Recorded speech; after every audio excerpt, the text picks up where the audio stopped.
A contrarreloxo, así traballaron os mariscadores da Pobra para retirar os restos de cinza que a chuvia arrastrou ata a praia dos Raposiños antes de que subira a marea.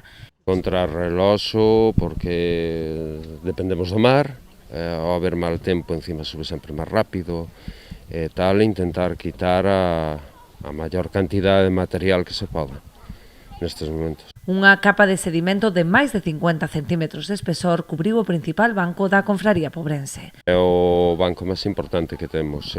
Nesta zona, xusto que se está vendo ahora aí atrás, é a zona onde suele fijar todo o desove, que despois de aí incluso se fan traslado para outras zonas.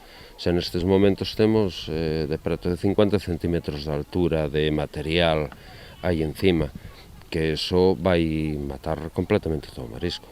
O Concello achegou un tractor e unha pá escavadora para axudar na retirada destes lodos que din están directamente relacionados cos lumes do pasado mes de agosto. O que sí está claro que ten relación co incendio, por isto non é algo que pase todos os anos, está pasando este ano.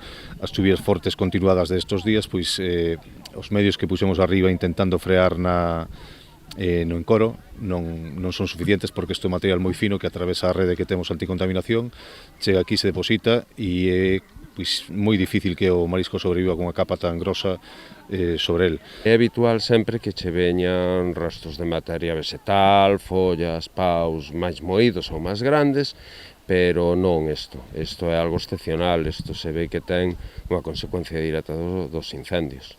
Xa se ve mismo no color do material que non é negro. Ante esta situación fan un chamamento á Xunta de Galicia para habilitar máis medios e, sobre todo, adoptar medidas de prevención na superficie forestal afectada polos lumes co fin de minimizar as riadas.